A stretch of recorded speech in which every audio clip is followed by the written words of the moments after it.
jafandul lu tax suma yeboo di la ñaanal yoo yaay ñàkk rek. Imaam buñ paree ci loolu dañuy daal dugg ak yow ci li nga xamante ni moom moo di kaso bi nga xamante ni moom moo di rëbës maanaam problème ak condition yi nga xamante ni détenu ya moom lañ fa nekk di ko dund yan tànk ak yan jéego la waa Jamra jug di ko dox ci loolu. waaw xam nga yàlla dafa dogal am na fi benn kuréel boo xam ne Jamra membre fondateur la ci woon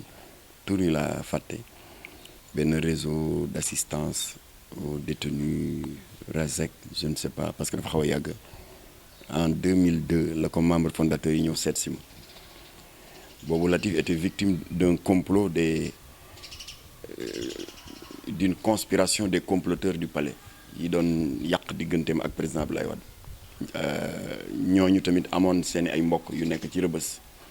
ñu naqarlu comme ñun des conditions de détention ñu ñëwoon gis ma daal di d'accord ñu dugal ma ci alors depuis lors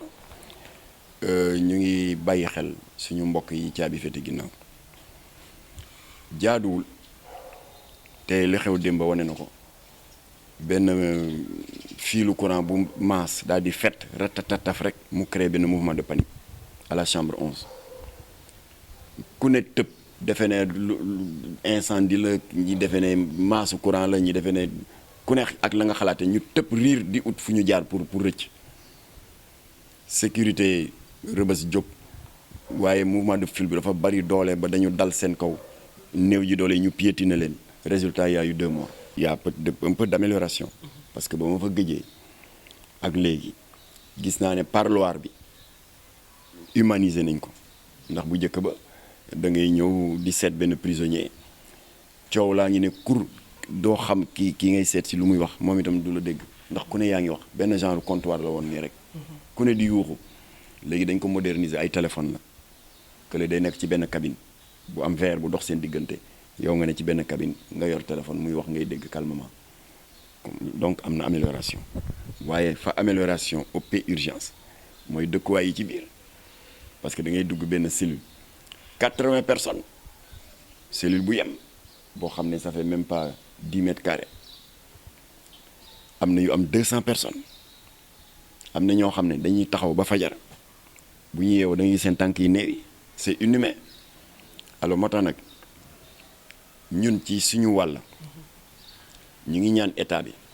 na bàyyi xale yi ñuy jàpp ci bopp koñ yi ñuy tux yàmba ñu leen yóbbu rëbës c'est injuste ba pare nag di bëgg a def du faux fuyant naan c'est la loi Latif Gueye qui encombre les prisons c'est pas vrai je m'excuse d'être un peu radical ci tontu bi ndax loi boobu bi ka Latif di sos man ci ñi bind exposé des motifs bi laa bokk avant muy dem assemblée nationale parce que maag Latif on travaille en étroite collaboration Latif dafa ne loi bi ñi mu ciblé mooy ceux qui se rendent coupables de la culture de la transformation du conditionnement de l'emballage du transport et de la vente donc narcotrafiquants yi moo tax ñu ne loi bi dañ ko war a criminaliser ndax ñooñu ay reykati nit lañu ndax xam nga yow nga am sa doom yar ko mu am diine am yaru propre dugg ci mbirum drogue rek commencé du sangu commencé dootul julli réew wex naqari deret ba pare lu mu romb ci kër gi mu dem muy téléphone ak la mu yaayam ak jaaru mbindaan mi nga xëy mer dàq ko loolu mooy erreur bi sax d'ailleurs waaye lu ci bari père de famille dañ ko def par ñàkk pexe xale bi léegi lan la def mu dem ci fàqamaan yi nekk suufu Colobane wala mu dem ca bujumaan yi nekk si tefu si Yarax ànd ak ñoom di agressé di sàcc ndax boo amul loo jëndee drogue foog nga sàcc ko buñ demee ci arrêt car bi fekk jigéen bu demoon xew guddee ci yoon bi ñu bëgg a dagg ceen bi mu résister ñu jam ko kon xale bi boo xoolee fa mu jógee nekkoon ku yiw am diine bokk ci famille bu baax ak fa mu mujjee nekk agresseur bujumaan ka ko def loolu rey na ko latu nekkoon nañ ko criminaliser waaye bu ne criminaliser wax naa ko sànq mooy ñi koy bay ñi koy transformer ñi koy emballé ñi koy transporter ñi koy jaay waaye waxul ñiy tux kon nañu bàyyi xale yi tux yamba ñu di leen yóbbu rëbës parce que c'est des narcodépendants un narcodépendant c'est un malade place am du rëbës dañ ko war a yóbbu fii CEPIA le centre de prise en charge intégrée des addictions bi nekk service de psychiatrie bu Fann am na tam benn bu ne Thiaroye te ñoom docteur Diallo ñu ngi fay def liggéey bu mucc ayib ndax bu njëkk ba sa doom bu intoxiqué ba drogue yàq ko complètement nga bëgg ñu seggaat deret ji c'était cher clinique privée yi ñu ngi ko daan fayee ko entre 500 000 600 000 du ku nekk ko mën waaye avec l'aide de l'Union européenne de la mairie de Paris tabax nañu fii ci centre psychiatrique bu hôpital Fann benn département bu ñuy wax CEPIA centre de prise en charge intégré 5000 francs rek ngay joxe ñu jël la en charge traité la avec un traitement à base de méthadone ngay topp traitement bi ba jusqu'au sevrage complet xale bi set jikkoom rafetaat mu duggaat ci société bi bokk ci nit ñi foofu mooy seen place waaye xale bu yàqu ci yamba nga jóg sànni ko Rebeuss da nga ko bëgg a dogg li mu dee ñooñu ñoo fa fees nag ba cellule kenn xajutu fa ba pare nag ay kàccoor jóg naan loi Latif Gueye parce que bunt la ñuy wut pour faagaagal loi bi loi Latif Gueye moo créé loolu du benn dëgg Latif waxul loolu xale yi nañu leen génn Rebeuss ñu ngi ñaan président Macky Sall tuxkat yi yamba yi na leen génn Rebeuss xale yi ñuy jàpp ndax dañu doon muqi benn joint de l'hôpital dégg nga bii jógee Nigéria wala brown bii jógee Ghana wala cannabis bii jógee Mali yooyu yëpp ay xeetu yamba la kuñ ci jàppati ngay tux foofu du sa place parce que France bu ñu la jàppee dañ lay def benn condamnation bu ñuy tudd injonction thérapeutique c'est-à-dire dañ lay naan tu as le choix soit nga dem tëddi ñetti weer kaso wala nga nangu ne lii nga nekkee du yoon ñu boole la ak docteur bu la faj nga ne d'accord naa ñu faj ma ñu ne la voilà kon doo dem tëddi Rebeuss kon nañu dugal foofu loolu xale yi ku ñu ci jàppati ngay tux ñu yóbbu la faj la waaye jàpp xale dugal ko Rebeuss bu génnee yàqu parce que bu fekkee dafa néew doole di nga gis ay punkal jàpp ko def ko comme seen jabar yooyu am na fa y a des gosses yoo xam ne ba ñu génnee ils étaient devenus des homosexuels ndax ci Rebeuss lañ ko tàmmee Rebeuss lépp lu ñu tere ci biir ci biti am na ci biir gis naa ay xale yu fa génn nekk ay agresseur te nekk ñoon ay agresseur ay xale yu fa génn nekk ay bandi te nekkuñu ko woon gis naa xale yu génn Rebeuss nekk ay góor jigéen te du ñoon ay góor jigéen ndax ku fa néew doole rek ki ëpp doole ci cellule bi rek moo lay def comme jabaram kon nag ñu ngi ñaan président Macky Sall pour répondre à votre question ci situation détenu yi premier pas bi ñu war a def nañ ko désengorger génne tuxukat yi am bay libéré leen jox leen rendez-vous CEPIA di leen faj deuxième acte de désengorgement nañu bàyyi surtout kii laay waxal procureur ak juge d'instruction ngir yàlla monsieur le juge d'instruction monsieur le procureur bàyyi leen di gaawtu ci mandat de dépôt boo demee France dafa am ay peine intermédiaire par exemple def nga toj boo xam ne reyoo nit jaayoo drogue waaye njaaxum bu ndaw nga def moo xam da nga sàcc pare-brise oto jàmbur wala yu demee noonu day am ay peine yoo xam ne dañ la koy infliger des peines d'utilité publique par exemple dañ lay naan mairie de Dakar jardin ba dafa tilim am na benn équipe bu ñu jël yu ko war a nettoyer chaque samedi yow ci équipe ba ngay bokk pendant 2 mois mu nekk sa purger nga sa peine am ndax violence bi nekk biir Rebeuss li xew barka démb rek wane na ko bousculade rek 2 morts ñaaw na suñu ay mbokk lañu suñu ay frères humains lañu nañu leen taxaw nañu leen jàppale dëgg la dañu tooñ donc dañu war a purger seen peine waaye nañ ko purger dans des conditions décentes dans des conditions yoo xam ne dinañu sàmmonte ak àq ak yelleefu doomu aadama. daanaka ci foofu la ñuy des ak yow ba léegi nii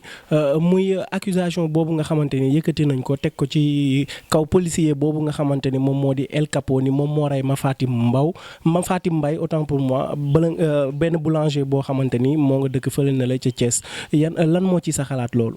waaw El Capo day gis naa ci presse bi caricaturé nañ ko de 1001 différentes manières. voilà waaye dama wax ne comme que yàlla dogal na que dossier bi mu ngi ci loxo yoon a ngay gëstu ñu ngi xool carrière waa ji parce que am na ñu ko tuumal naan que ce n'est pas une première kii naan def na ma lii kii ne defoon na ma lii dawalkat yi Jakarta bi naan mës na nangu sama Jakarta fourrière ba ma ñëwee di jël si Jakarta bi fekk ñu teggi moteur bi ku ne daal wax nga voilà léegi nag yoon comme que moo am une voix prépondérante te dossier baa ngi ci loxoom te ñun Jamra suñu principe mooy un dossier pendant devant la justice par respect à la souveraineté de la justice dañuy tàmm rek di maanu xaar ba xam fu wànnent di mujj ak i bëtam. Imaam am na liste boo xamante ni waa ONG Jamra ñoo ko yëkkati woon ni dinañ ko publier ñu gën ko xam ci ki nga xamante ni moom moo di Imam Massamba Diop moom moo yëkkati woon ay kàddu ci benn entretien wax ni buñ bàyyiwul ki nga xamante ni moom moo di Imam Kanté dina publier benn liste boo xamante ni borom ñaari tur yi ñoom ñoo ciy nekk yan révélation nga ñu mën a wax ci liste boobu noonu. non loolu stratégie de combat la rek wax naa la li fi xewoon en 85 franc-maçon yi porté ñu plainte. journaliste yi laaj leen mooy ambassadeur Abdou Diouf boobu lu tax ngeen porte plainte waa Jamra mu ne ñu ngi accusé de franc-maçon dama doon def conférence rek ñu accusé ma de franc-maçon ba pare ils disent que am nañu liste franc-maçon waa ji ne ko waaw loo xam ci liste boobu mu ne waxuñu dëgg amuñu dara waa Jamra dañuy sóob ñu ne suñu jikkole bu daal di ñëw nag comme que dañu bëgg a fenloo ñu jikkole bu daal di ñëw ñu daal di jóg nuy tàmma cambriolé parce que boobu ñu ngi suñu dëkk di gu ndaw loge franc-maçon bi nekk fii wetu rue Brière de l'Isle diggante assemblée nationale ak lycée Vanvo te ñu koy wax tey Lamine Gueye ñun ñoo ko cambriolé parce que dañu ne dañuy fen ñu ne on va voir jour procès bi on va sortir nos preuves. alors d'ailleurs sax mu jégi tooñ nañu gardien bi dégg naa dañ ko dàq gardien bi doonu ci dara ñun ba ñu fay dugg il n'a vu que du feu waaw. ñun ñoo xam yan pexe lañ fa duggee nag waaye yàlla dimbali nañu ba ñu am ay papier en tête feuille de présence seen logo seen tout feuille de présence su membres yi ñu am ci 5 feuilles bu ne 25 personnes nom prénom numéro de téléphone jamono yooyu portable amul dañ daan def seen numéro fixe ñu jël ko. waa ji wax ne ñun dañuy fen ñu ne ko on va voir alors bref jeune boobu di kilifa léegi mu ngi ci diaspora bi d'ailleurs moom mooy coordonné aar lu ñu bokk ci diaspora ci affaire pétrole de gaz bi moo jiite woon loolu mu ni jeunes yi war a distribuer liste bi ñu daal di jël benn feuille rek laa wax de waxuma na kat yi ci des benn parce que waa ji nee na dañuy fen ñu jox ko Mbaye Sall mu photocopier ko des milliers d'exemplaires après ñu def ko ñetti paquet benn paquet bi ñu jox ko ay boy ñu dem ci juma Alaaji Rawane Mbaye bi nekk rue Blanchon beneen boy ñu neen bu leen ko distribuer nag leen ba ilimaan bi sëlmal beneen groupe bi ñu jox leen deuxième paquet bi ñu dem fii ci jàkku Alaaji Ousmane Diop Yaxya Gueule Tapée beneen groupe bi ñu ne leen dem leen esplanade du grande mosquée bu paa yi sëlmal rek ngeen joxe comme que nee nañ Jamra day fenn amul liste franc-maçon on verra ñu daal di asalaamaaleykum rek xale yi taxaw ci bunt bi di joxe paa yi dañ ko doon xëccoo di bëma xënte seen mbaxale yi di daanu ndax nee nañ Jamra mooy liste franc-maçon yi alors ku jël rek liir daal ne diw ci la bokk grand avocat diw journaliste diw ministre diw député ca fin ba nag bu 25 personnes yi matee ca fin ba ñu def à suivre vendredi prochain le lendemain sëñ Abdoulaye Sy Dabakh fekk mu ngi xawoon a wéradi parce qu'en 85 il avait quand même 82 ans parce qu'il est né en 1904 mu daal di woo Latif jamono yi téléphone portable amul il a eu beaucoup de problèmes toute la journée mënul fexe ba jot ko su wootee Sicap ñu ne ko léegi la fi jógee bu wootee sama kër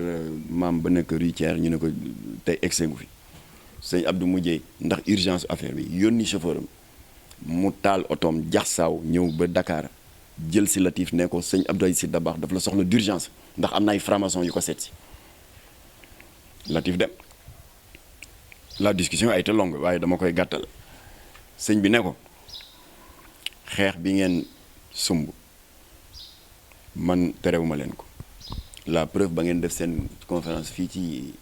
mosquée inachevée de Yoff jël naa fa parole nee naa waa Jamra yi ñun jàpp nañu ne ay soldaaru l'islam lañ kii jiitu nag di Abdou Latif Gueye loo leen ko bëgg a def ci ñaawteef na ngeen ko def ñaar bu dee leen ko bëgg a convoqué tribunal wala police na nekk ñaari convocation benn moom benn man bu dee da ngeen bëgg a ñëw nguufaan ko mënote ko yóbbu kaso def leen ko ñaari mënot ngeen mënote ko mënote sëñ Abdou ne ko xeex dafa am fu mu yem ndax ñii ñëw nañ fii nee ma daal xool nañu liste bi première liste bi seen tour newu ci waaye fin ba def nañ à suivre kon ragal nañu ne yi ciy topp boo demee seen tour dinañu ne te ñoom dañu amee njaboot ratatata kon maa ngi leen di laaj ngeen ajandi ko waaye donte le benn liste benn feuille rek a génn dégâts yi mu def si dëkk bi kenn xamul nu mu toll. am na ay sëy yu tas ñoo xam ne bi ñu yégée ne seen jëkkër formation la dañu ñaan baat. am na ci benn boy bu am 17 ans da doon bëgg a xaru dafa avaler des barbituriques ndax ba mu yégée ne baayam ndeke formation la. te muy ku jege benn këru diine am na ñu exilé wu. fi may waxee yow am na koo xam ne décédé na bu yàggul Brésil la nekkoon keneen kaa ngi fii ci Atlanta dafa mujjee takk jabaru américaine blanche pour mën a am la nationalité dégâts yi ab te kooku nee na ñibbi si Sénégal dee moo ko gënal ndax gàcc dégâts yi mu causé bari na ba dégâts yooyu amee ña doon puus Latif naan ko génne liste bi nee nañ da ngay fen génne ko ba Latif génne ko mu am dégâts yi ma la nettali ba pare am na aspect positif ndax franc-maçon yi daw nañu dañu retiré seen plainte alors ñu ko doon pousse naan ko génne ko ñoo mujjee wëlbati ko taxaw de l'autre côté naan Jamra da ngeen soxor tas ngeen say jàmbur nangam moo tax na bi coowu imam Kanté ñëwee imam Massamba naan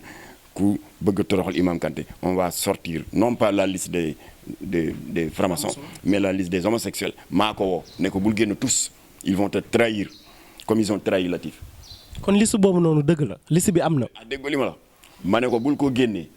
ndax boo ko génnee dëkk bi tas ndax am na ay kilifa yu ci ne. su boobaa dëkk yi bu tasee ñi la doon puus naan ko génne ko ñooy taxaw naan Jamra yéen a bon tas ngeen say jàmbur mu ne wax nga dëgg loolu xewoon 95 ma ne ko voilà les sénégalais bu ko génne moo tax ñu bloqué ko. kon liste bi da ngeen ko narratee fi mu toll nii ba kañ. dañ koy garder. di ko xeexe. bu ñu góor jigéen yi bëggee sonnal. bëgg yàq dëkk bi yàq suñu doom xajamal diine bi bëgg nappaaje li fi Cheikh Ahmadou Bamba Baye Niass Baye Laye Cheikh Al Khalifa Seydi Hadji Malick dinañ ko génne lakk seen lu bon.